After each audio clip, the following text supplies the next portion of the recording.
মানুহ লেবাৰ বহি আছে কাৰ্ড লৈ, তেওঁলোকে কাম কৰিব। আপোনাৰ বিভাগটো ব্যৰ্থ হৈছে, আপোনালোকে পইচা খৰচ কৰিব বিচৰা নাই, সেই কথাটো স্পষ্টভাৱে স্বীকাৰ কৰোঁ। মেটেৰিয়েলৰ বিল 3 বছৰৰ পৰা এতিয়ালৈকে নোপোৱাকৈ বহি আছে, আৰু 3 বছৰৰ পৰা চাইনবোৰ্ডৰ 5,000 টকা নোপোৱাৰ কাৰণে এই কামটো ছাৰ ক্ল'জ নহয়। পঞ্চায়ত আৰু গ্ৰাম উন্নয়ন বিভাগটো লাহে লাহে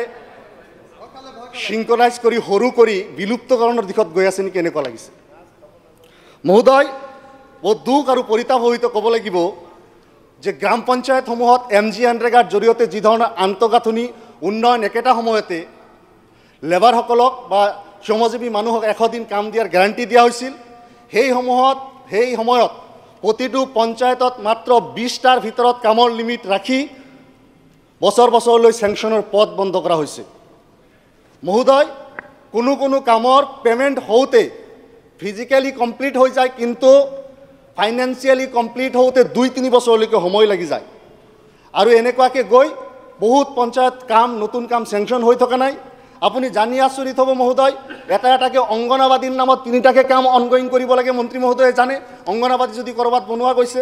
গতিকে মহোদয়, এই যে আমাৰ সমষ্টিসমূহত ৰেচ প্লেটফৰ্ম এটা গুৰুত্বপূৰ্ণ কাম, ৰেচ প্লেটফৰ্মটো নন পাৰ্মিচিবল কাম কৰি থৈছে। এতিয়ালৈকে 40টা কাম মোৰ সমষ্টিত তেনেকুৱাকৈ আটকি আছে। এই ধৰণৰ বিসংগতিৰে আৰু MGNৰেগাৰ জৰিয়তে প্ৰকৃতাৰ্থত উন্নয়ন কৰিব নিবিচৰাৰ মূল কাৰণটো কি, আৰু এইসমূহ কেৰুণ কি ধৰণে মন্ত্ৰী মহোদয়ে দূৰ কৰিব স্পষ্টীকৰণ বিচাৰিছোঁ। অধ্যক্ষ ডাঙৰীয়া, তেখেতে যি কথা ক'লে যে দিনক দিনে পঞ্চায়তৰ বিভাগটো সংকুচিত হৈ আছে নেকি, এই কথাটো এটলিষ্ট তেখেতৰ মুখেৰে আহিব নালাগিছিলে, একে নালাগিছিলে। যে আজি আমি সকলোৱে জানো যে মাননীয় প্ৰধানমন্ত্ৰী নৰেন্দ্ৰ মোদী ডাঙৰীয়াই আমাক 20 লাখ ভোট দিছিলে, আৰু মোৰ পঞ্চায়তৰ বিষয়াসকলৰ সক্ৰিয় সহযোগিতাৰ বাবে একেবাৰে প্ৰিন্সিপাল ছেক্ৰেটাৰীৰ পৰা একেবাৰে গাঁৱৰ ছেক্ৰেটাৰী লৈ পেলাই একেবাৰে GRI GPC কণ্টেক্সুৱেল ষ্টাফলৈ they completed 19 lakh PMO houses. আজি অসমত আমি এই 20 লাখ ঘৰ, বাকী ঘৰ আমাৰ এতিয়া কাম চলি আছে, 19 লাখ সম্পূৰ্ণ হৈছে। মই আনন্দ সহকাৰে আপোনাক জনাব বিচাৰিছোঁ যে মাননীয় প্ৰধানমন্ত্ৰী নৰেন্দ্ৰ মোদী ডাঙৰীয়াই তৃতীয়বাৰৰ দায়িত্ব লোৱাৰ পিছত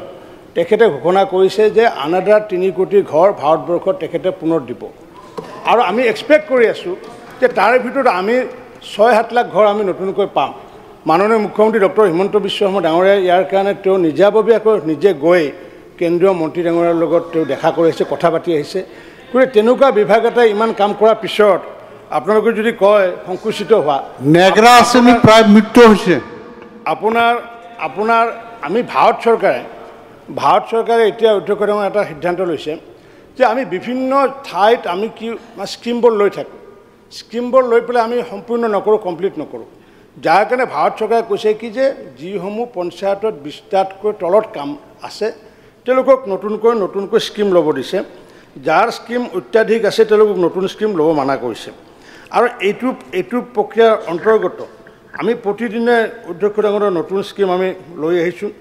আনকি আমি যোৱাকালি তাৰিখতো আমি বৰপেটা জিলাত কেইবাটাও নতুনকৈ আমি MGNৰেগাৰ আমি ৰাস্তা আমি চেংচন দিছোঁ। গতিকে এই MGNৰেগাৰ জৰিয়তে 2টা বিষয় আহি পৰিছে যে এটা জব ক্ৰিয়েশ্যন, এটা যিহেতু 60% যিহেতু আমি জব কাৰ্ডধাৰীসকলক দিওঁ, গতিকে MGNৰেগাৰ মূলগত বিষয় হৈছে যে জব ক্ৰিয়েশ্যন, এছেট ক্ৰিয়েশ্যন নহয়। গতিকে জব ক্ৰিয়েশ্যনত আমি গুৰুত্ব দি পেলাই অসমত এতিয়ালৈ প্ৰায় 1 লাখতকৈ অধিক MGNৰেগাৰ জৰিয়তে বিভিন্ন ধৰণৰ কাম চলি আছে।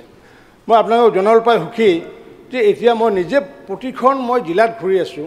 আৰু প্ৰতিখন জিলাত এতিয়া ফিভাৰ ব্লকৰ জৰিয়তে ৰাস্তা বনাই আছে। এই যে আমি গাঁও অঞ্চলত, কাৰণ তাত PWD কৰিব নোৱাৰে, PWD যিহেতু কৰিব নোৱাৰে, আমি গাঁও অঞ্চলত কি কৰিছোঁ, সৰু আমি ৰাস্তা কৰাৰ ব্যৱস্থা কৰিছোঁ, ফিভাৰ ব্লকৰ ৰাস্তা কৰিছোঁ।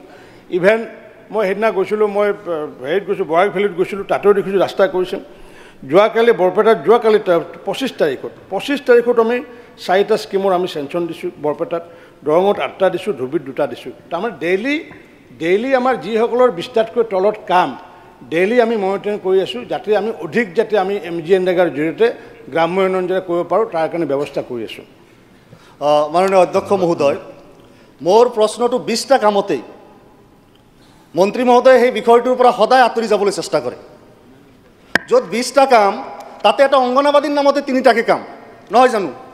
আৰু য'ত অংগনাবাদীৰ নামত 3টা কাম 3টা কামে মেটেৰিয়েলৰ কাম তাতে লেবাৰৰ কি হ'ব মহোদয় য'ত তেনে বাকী থাকিল 17টা পেপাৰ ব্লকৰ ৰাস্তা ল'ব য'ত লেবাৰৰ কাম মাত্ৰ 20% বা 30% তাতকৈ ওপৰত নহয় মুঠতে শ্ৰমিকৰ কাম কমাই দিছে উন্নয়ন কমাই দিছে পইচা গাঁৱলৈ যোৱা পথ ৰুদ্ধ কৰি দিছে আৰু সেই বিষয়টো মন্ত্ৰী মহোদয় মানি ল'ব নিবিচাৰে আপুনি কওক চেঙা সমষ্টিৰ কিমানখন গাঁৱত 18খন গাঁৱৰ ভিতৰত অহা 1 বছৰত আপুনি কিমানটা স্কিম চেংচন দিব পাৰিব মানুহ লেবাৰ বহি আছে কাৰ্ড লৈ তেওঁলোকে কাম কৰিব আপোনাৰ বিভাগটো ব্যৰ্থ হৈছে আপোনালোকে পইচা খৰচ কৰিব বিচৰা নাই সেই কথাটো স্পষ্টভাৱে স্বীকাৰ কৰোঁ মাননীয় অধ্যক্ষ মহোদয় গতিকে এই বিষয়টো মন্ত্ৰীয়ে 20টা কামৰ পৰা আগলৈ যাব লাগে মেটেৰিয়েলৰ বিল 3 বছৰৰ পৰা এতিয়ালৈকে নোপোৱাকৈ বহি আছে আৰু 3 বছৰৰ পৰা সাইনবোৰ্ডৰ 5000 টকা নোপোৱাৰ কাৰণে এই কামটো স্যাৰ ক্লোজ নহয় 5000 টকাৰ কাৰণে যেতিয়া কামটো অনগোইং দেখাই থাকে 20টা কাম লিষ্টত সোমাই থাকে আমাৰ ডেভেলপমেন্ট নহয় স্যাৰ এই ধৰণৰ কাম আমি বিচাৰো যে এই 20টা কামৰ পৰা এই ৰেঞ্জটো বঢ়াই দিব লাগে মহোদয় মোৰ আৰু তেখেতে পৰিপূৰক প্ৰশ্ন মোৰ আৰু এটা প্ৰশ্ন আছিল টাইডৰ পইচা আঞ্চলিক পঞ্চায়তসমূহত বোলে জেজিএমৰ স্কিম আছে মই নাজানো মই অন্তত এই বিষয়ে অকমান অধ্যয়ন কৰা মানুহ হিচাপে অন্তত গম পাব লাগিছিল আঞ্চলিক পঞ্চায়তে কোনো জেজিএমৰ স্কিম চোৱাচিতা মোৰ সমষ্টিত অন্তত কৰা নাই তাতে আনটাইডৰ পইচাখিনি আপোনালোকে জমা কৰি ৰাখিছে সেইসমূহ পইচাৰ ক্ষেত্ৰত মুকলাই দিব স্যাৰ এটো ইম্পৰ্টেন্ট সকলো মেম্বাৰৰ ইম্পৰ্টেন্ট কুৱেশ্যনটো কৰক মন্ত্ৰী ৰিপ্লাই দিব আপোনাক কি লাগে ইনফৰমেশ্যন আনটাইডৰ পইচা আঞ্চলিক পঞ্চায়তত পৰি আছে সেই পইচাখিনি মুকলাই দিব লাগে কাৰণ সেইখিনিতে জলজীৱনৰ কাম নাই আনটাইডত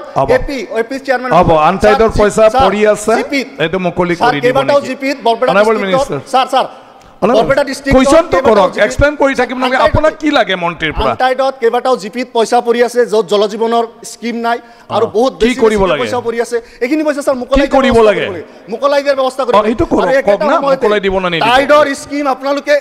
আনটাইডৰ সৰি মই টাইডৰ কথা ক'লো যে পইচা পৰি আছে আৰু আনটাইডৰ স্কিম ইমান টাইটকে বান্ধিছে যে গ্ৰাম্য স্বৰাজ তৃণমূললৈকে যাবলগীয়া যি ব্যৱস্থা সেই ব্যৱস্থাটো ৰুদ্ধ কৰি দিছে আপোনালোকে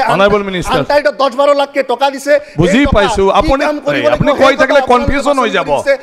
স্পেসিফিক আপোনাক কি লাগে এতিয়া মহোদয় আনটাইডৰ ক্ষেত্ৰত যেনেকুৱাকে হাত বান্ধি দিছে আৰে ইমানটা ক'লে কি আছিল ইস্যুটোই পাহৰি যাব মানুহৰ মনৰ কথা এইটো আপোনাৰ সমাধান লাগে প্ৰতিজন পঞ্চায়ত আপুনি কুৱেশ্যনটো কৰক কুৱেশ্যনটো মনৰ কথা স্যাৰ আৰে ডিবেটৰ নিচিনা কিয় কৈ থাকে দুটা কথা আনটাইডত মন্ত্ৰী ৰিপ্লাই দিব অনাৰেবল মিনিষ্টাৰ পংখানুপুংখভাৱে দি দিয়ক ৰিপ্লাই জলজীৱনত খৰচ নোহোৱাকৈ আৰে এইটো ডিবেট নহয় আপুনি এক্সপ্লেইন কৰি থাকিব নালাগে অধ্যক্ষ ডাঙৰীয়া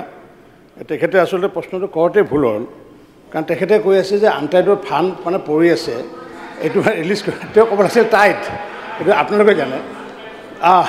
বেছিকৈ কনফিউজন হৈ যায় কনফিউজন হৈ গৈছে এতিয়া চাওক জলজীৱনৰ স্কিম কোনোবা গাঁৱত হয়তো লোৱা নাই কিন্তু নল'ব বুলি আমি টকাটো টাইডৰ টকাটো আমি সেইটো মুকলি কৰি দিব নোৱাৰোঁ